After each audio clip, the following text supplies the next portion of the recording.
In this video, we take up the most far-reaching, the most challenging of all Buddhist ideas, and that is Anatman, the Buddhist idea of no self, no changeless permanent essences within any of us. At stake here is this core question: who am I? Or maybe more to the point, what am I? Who are you? What are you? What does it mean to be a human being? Is there something abiding and changeless beneath the waves of impermanence that rule over my body and my thought stream? Is there something in the center, underneath all the layers of the onion, that is changeless? Well, before we get to Buddha's position, namely that there isn't, let's look at his roots. Let's look at his source understanding. And of course, we know that Siddhartha Gautama, who we come to know as the Buddha, lived in India about, in about the 6th century BCE. And therefore he came of age and was well schooled in all of the darshanas, all of the schools of thought in that flowering period of the late Vedic period when the Upanishads were being written down. And he's in the thick of it. And so he knew very well the idea of Atman, and we've studied it too in our earlier videos in our discussions of Vedanta and other aspects of Hindu philosophy. The Atman, translated into English most commonly as self, capital S, self, is understood as a permanent, changeless, immutable, birthless and deathless, universal consciousness that courses through all of us. It's not my small ego self, it's the capital S self in which all sentient beings and you and I share. Furthermore, Atman is identical with Brahman, which is the word for the sacred ground of being, the formless source from which all forms come and to which they return. Brahman, the ground of being out of which flows all matter, all energy, all consciousness, and all form, and remains identical with it. Hence the phrase, Tattvamasi, thou art that. That's the basic non-duality pitch of Advaita Vedanta and Vedanta in general. And that seems to be at the root of the teachings of the Bhagavad Gita, the Upanishads, etc. So that's Siddhartha Gautama's wheelhouse. That's Buddha's wheelhouse. That's his understanding. And here's what happened, though, right? When he went on his own quest, when he learned everything he could from the gurus in the forest about these ideas, he began to meditate. And he went looking for the Atman, and he couldn't find it. And so the idea of Anatman, again, in Sanskrit, you put an A in front of a word and it negates the word, just as in ancient Greek, Gnostic and agnostic, pathetic, apathetic, and so on. Here in Sanskrit, the opposite of Atman is Anatman. And so this is Buddha's startling and big break with the Hindu tradition. It's a bold assertion, and we have to work on it a little bit because, as I said at the top of the video, it's one of the most challenging things. It flies in the face of certainly the core Western understanding that we get from our Judeo-Christian and Islamic religious traditions, that you and I have a soul that was created by God. It didn't exist always, but it was created at a certain point, and then now it will be eternal, and when my body dies, my soul will go on, and that sort of thing, right? So the idea of an Atman is really, I might almost say, disturbing to those really married to that Western idea about the permanence of the spirit, of the soul. Now, Buddha, being the pragmatic philosopher that he was, simply tested all of these assertions against his own experience, and as I said, couldn't find the Atman. So where does the idea of separate self come from? And what does Anatman mean? Well, as I was thinking about this, I began to reflect back on my father. Now, my father died a few years back, October 26, 2012. And he was 90 years old, and he lived a long and wonderful life. But those last few years of his life were miserable for him and for his caregivers, my mom, and for all of us in my family, because my dad suffered from the affliction of advanced dementia, Alzheimer's. And, nobody really knows how to identify the beginning stages of Alzheimer's, because a lot of us folks who in our advanced years, we start forgetting a little of this and not remembering how to do that and so on. So I can't tell you when his Alzheimer's began, but there came a point when the problems amplified, and it became clear that this was not just garden variety senility, but he was really, in a way, dissolving before our very eyes. One of the first things I remember was he could no longer read a clock. He would say, well, I see that, what's that hand, and what's that hand, and what are these numbers? So he could no longer tell time. And he could no longer remember how to play piano. He was a wonderful improvisational piano player. He just stopped sitting down because he couldn't remember how to do any of it. It became difficult for him to read, to sit in a chair and read a book, because he couldn't follow the sentence and the paragraph and the page and the chapter, let alone the whole book. Forget the newspaper. It wasn't even possible for him to watch TV and follow along the narrative of a sitcom or a drama. Forget about a feature-length film.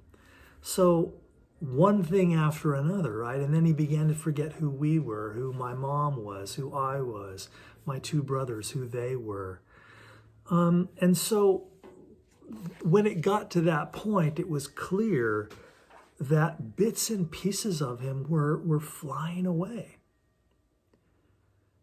And it makes me think of this Buddhist idea of Anatman, that what you and I call the self is really a cluster of aggregate components, not a monolithic thing, but a cluster of things that gather together for a while, and then in the case of Alzheimer's, begin to dissipate.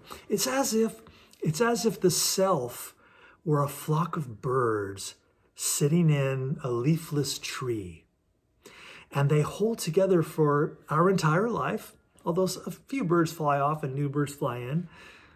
But in the stages of Alzheimer's, it's as if one by one those birds just begin to fly away. There goes an ability. There goes a learned skill. There goes the memory of who my sons are or who my wife is. Until eventually only an empty tree remains. Now that's just an analogy, but it kind of helps me understand my father's dissolving before our very eyes, and it helps me understand the Buddhist idea of Anatman too. And in my father's case, and this isn't true for everyone with Alzheimer's, but in my father's case, toward the end, all kinds of personality traits and behaviors began to emerge that none of us had ever seen before, that were not a part of his normal repertoire. They were utterly foreign to him, like rage, like the desire for self-harm, like violence toward others. And, my father was his whole life the gentlest of men. A spiritual guy, a man of few words, a bit of a poet, a very gentle look in his eye, and I think a very reflective and contemplative man, bit of a mystic, but unschooled really formally in any of those traditions, right? He was no theologian, but he had that kind of gut sense of the sacred significance of all things. He didn't like sports because he didn't like anything where somebody had to lose.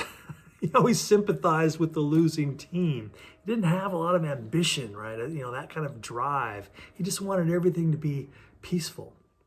He certainly wasn't interested in fishing. He thought that was particularly weird to kind of take a steel hook and put bait on it, put it in the water, and then to yank a a perfectly harmless fish out of its perfectly good life to have this horrible death on the pier, for fun. No disrespect to any of you who like fishing, and I like to eat fish, so I appreciate people who fish. But I'm just trying to give you a sense of who my dad was. He was peaceful to the core. And so in his late stage Alzheimer's, when he began to really turn dark, I know my mom called me one day and said, Peter, I was having trouble finding your father in the house. And I went into the bedroom, and he was sitting there on the bed with this kind of blank look on his face. And in his hand, he had the biggest knife in the kitchen, a big 10-inch blade. And he just started saying, I just want to kill myself. I just want to end it all. And when you hear that from, an 88-year-old man who's suffering from dementia, it's very alarming. And when my mom tried to get the knife away from him, he turned on her and started swinging the knife around. And I'm 200 miles away. They're in Ventura. I'm in San Diego. It's so challenging to know what to say in those moments. And another time I called my mom and said, how's it going? She said, well, last night was a little rough. Your dad got up to go to the bathroom at 3 a.m. and he fell, which he frequently did. But this time he fell like next to the toilet and the wall, and he kind of wedged himself behind the toilet and the bathroom wall, and he couldn't get out, and he was kind of down there crying and kind of moaning, and he hurt himself. And my poor 80-something-year-old mom is trying to get him out. She can't pull him out. And I'm hearing this story, from far away, and I'm thinking, oh, my poor mom and my poor dad. And thank God we had these great neighbors. These two women that lived down the street that my mom had gotten to know, this couple. And one of them was a fire captain, and they'd exchanged phone numbers. And so my mom just picks up the phone at 3 a.m. and calls her neighbors. They come running down the street. God bless them, and they come in the house and they help my dad out. And so, there are angels everywhere, but it's still such a painful road to travel. And all the while, my father really not even recognizing who his wife was throughout all of this. So it became untenable. It became dangerous. And my mom was simply not able to offer my father the kind of care he deserved, nor was she any longer safe. And her optimal life was not being realized either. In fact, she was in some danger. So as a family, we made this difficult decision, of course, to move my father to a kind of lockdown memory care 24-hour nursing facility. And then came that horrible moment when we had to sort of trick him, my brother and my mom got him in the car and told him they were going for a ride to the doctor or something, and little did he know that he would never see his beautiful home again. So this is the heartache of the dissolution of the self. And I'm taking you through this long personal story because I know a lot of you are going through this in your own families too. This is very common all around the world to have elders begin to sort of disappear in front of our eyes. And I'm thinking of that in terms of this Buddhist idea of Anatman and how illustrative it is of that.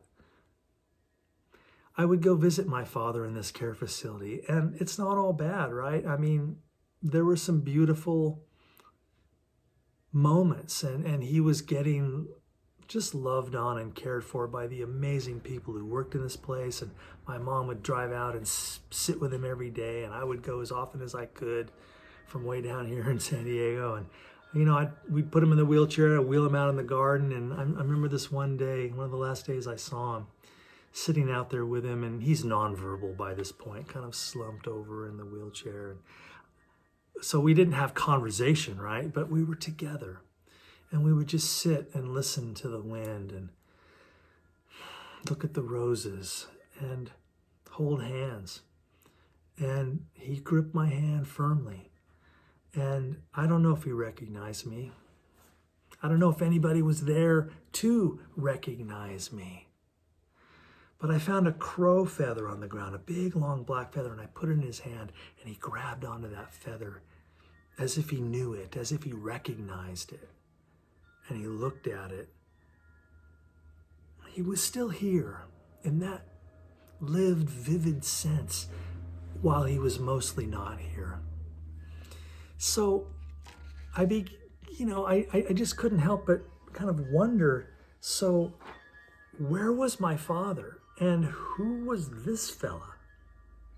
Because any of you who've lived through this, you get the palpable sense that your father or your mother is literally not here anymore. I mean, there's their body right there, sort of. But every bit of what I used to think of as my father had vanished and disappeared like those birds that flew out of the proverbial tree. So to me, this is a really powerful portrait of Anatman and really kind of makes the case. Now, I'm not here to adjudicate between the Western concept of permanent self and the Buddhist concept of Anatman. And as I hinted at earlier, not all Buddhists, of course, agree completely with the Anatman idea. One of the problems is the havoc it wreaks with the whole reincarnation picture. I mean, what is there to reincarnate if there is no Atman? So Buddhists don't all agree on this, but there is still a core sense in Buddhist philosophy, in many corners of Buddhist philosophy, of the Anatman idea. And I just find it a fascinating, challenging, and in the case of Alzheimer's, compelling idea. So, if that's true, if the Anatman idea is true, that our sense of self is a bit of a creation and not a thing, then where does it come from? Where did our permanent sense of separate identity come from? And I guess it's kind of an obvious answer. It came from our experience. You know, we were born as little babies, and then we became toddlers, and we have these bodies, and soon, you know, you start having all these perceptions, and you see the other kids, and you're like, well, your body's not my body, and you're not seeing what I'm seeing. I have my own body. I have my own vision and hearing and scent and taste and touch. And so qualities of experience like that start to create the concept of my identity as a separate thing from your identity. So it's not terribly mysterious where the sense of permanent separate self comes from. But is it a conceptual creation as opposed to a real thing? That's what Buddhism is kind of asking. So in Buddhist philosophy, there's a more sophisticated answer to the question that I want to share with you, namely, where does the sense of self come from? And the answer is the five skandhas, or aggregates. The five skandhas are five experiences or qualities that give rise to this perceived separate self. And the first one is called rupa, meaning our body, you know, our material form. As I said a moment ago, my body is not your body. We got two different bodies here, and we see each other, and we talk to each other, and that is where it starts. That's where I start to build this sense of separateness, and then everything flows from that. The second skandha is called Vedana. It means all of my perceptions and sensations. So I feel cold, or I smell a taco truck and I want to run over there and buy some tacos. And I have all of my perceptions. And as I said a moment ago, my perceptions cannot be your perceptions. Clearly, we're seeing and tasting and smelling and touching and hearing different things. So that's the second skandha that constructs this self. The third skandha is the thoughts. It's called samja. And samja means mentation, or the way I clothe all of those perceptions in concepts. And this is what Eckhart Tolle calls the thought stream. So these are all of my names and concepts of everything, and my judgments, and the way I have conceptualized all reality. That builds a palace that I then inhabit. of my worldview and my opinions and all my politics and all that stuff. The fourth skandha is called samskara. And samskara are that's my volition and my will. These are the drives that compel me to action, hunger and thirst and ambition. And so that clearly is where my sense of ego starts to really, take form and become a driving force of my life. So that's the fourth skandha. And then there's the fifth, which is Vedana. And that is awareness. My sense of the previous four skandhas and the way I kind of weave them all together, I connect them all together into Peter Boland, insert your name here. So the five skandhas is Buddhism's answer to where this sense of self comes from. These five experiences give rise to our, what Buddhism would say, false sense of permanent existence. But in Buddhism, the concept of self is fundamentally empty. There's no there. As my analogy of the leafless tree full of birds also suggests, that all those things are like those birds sitting in the tree. And in the case of Alzheimer's, when all the birds fly away, there's no permanent, essential identity left behind. Now, to some people, this philosophy is liberating and thrilling. To others, it sounds nihilistic. It sounds it sounds frightening, like what you're saying, I don't exist. Clearly you exist. Look at you. You're sitting there listening to me say all this stuff. You are real. Don't worry. Don't panic. But what is the abiding part and what is the fleeting part? That's the question. And in the Buddhist sense of Anatman, there is no abiding essence after all the birds fly away. We are simply formless, indefinable eternity, arising for a moment in these fleeting forms, these so-called selves, until all the birds fly away and eternity returns to eternity. And there is no longer any me to have the experience. There is just the experience. The subject-object distinction disappears and there is just the object. I'm thinking of contemporary teacher Adyashanti, and he's out of the Zen tradition, a contemporary Buddhist teacher. And Adyashanti leads workshops and satsangs and sanghas and all that stuff. And you can look him up on YouTube and elsewhere. And Adyashanti is often asked, about enlightenment. Are you enlightened? People like to say that to enlightenment teachers. Well, are you enlightened? It's like, let's show me your resume. And he often answers this way. I find it very intriguing. He says, there are no enlightened persons. When enlightenment happens, there is no one there to experience it.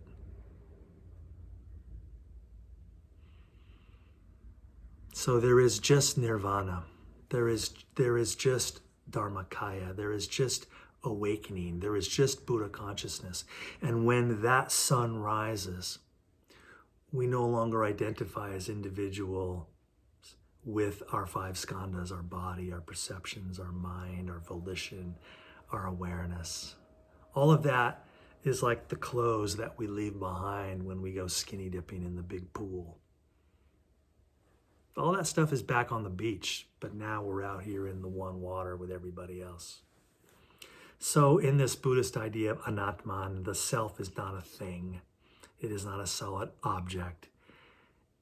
And that's the deepest realization of Buddhism. Not only do I generate suffering by clinging to situations and clinging to objects and clinging to people, but I also create dukkha or suffering because I don't even realize that there is no one to do the clinging. That whole concoction of I, me, and mine is part of the fiction created by the five skandhas. And when that's gone, there's just freedom. There's just bliss. Instead of the self, the permanent self in Buddhism, it's understood that what you and I call the self is just an interlocking cluster of processes, experience, and events that hold loosely together until the locks begin to open and they all drift away. And being with my father in those last years of his life gave me a front row seat on the possibility of Anatman. The last thing we want to do is construct a dogma and then egotistically fight for it. So I don't think anybody's doing that. I'm certainly not. But there is a marvelous, wonderful philosophical opportunity here. So let me close with a poem that my dad wrote many years before his death. In fact, he was only 41 years old. The year was 1963. One of the beautiful things that happened after my father and mother both passed away was, going through the home and discovering a journal that my dad had written. It was just 1 year, the year of 1963. We had just moved to Ventura, California from back east where my mom and dad first emigrated from Holland to New Jersey. But when I was 4 years old in 1962, the whole family moved out to Ventura, California. And that's where I grew up. And in that first year, my dad got a job as a typesetter at a newspaper in Ventura, the Ventura Star Free Press. And it was downtown, just a few blocks from the beach. And so some days they had one car, right? So some days my mom would take my dad to work, and so she could use the car to run errands that day. And then she'd go pick my dad up when he was off. And my dad, after work, he would walk down to the beach, just a couple blocks, and just walk along the beach by himself. And my mom always knew where to pick him up. She'd go down to the pier down there and pick him up on the Ventura Beach. So I'd never known that about my dad. I mean, I was 4 years old in 1963. What do you know about your dad when you're 4, right? Nothing. But reading this journal, it just took me back. Here he is, a relatively young man, 41 years old. And he wrote this poem, and I'll share it with you. I call it Walking on the Beach. It doesn't have a title, but that's the first line.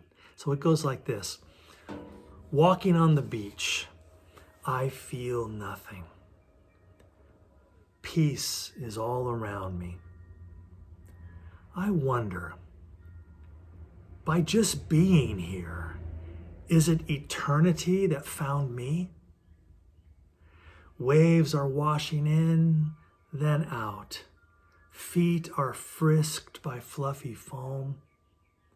Hair is ruffled by the wind. Eternity became my home. I gently feel I've been invited.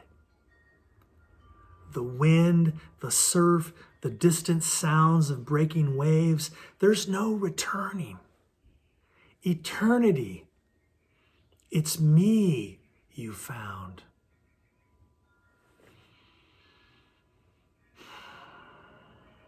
I think my dad was experiencing boundlessness. That without naming it, all of his boundaries just fell away. The labels, father, husband, printer, worker, man, political party, ideology, all those shingles fell off the roof, and there's just the heart of the home left. And there was no one there. Walking on the beach, I feel nothing, he wrote. Not in a negative way. Peace is all around me. And then he uses the word eternity, and it's capitalized in the poem. Eternity found me. So there's a passive quality to this kind of mysticism. He didn't go looking for it. He didn't try to figure it out. He didn't read all the right books. It visited him. Our Christian friends might call it grace or providence. So that feeling of boundlessness gives me just profound comfort that one can have that experience of divine connection without there being a self. Is that possible? That's the question I want to leave you with today.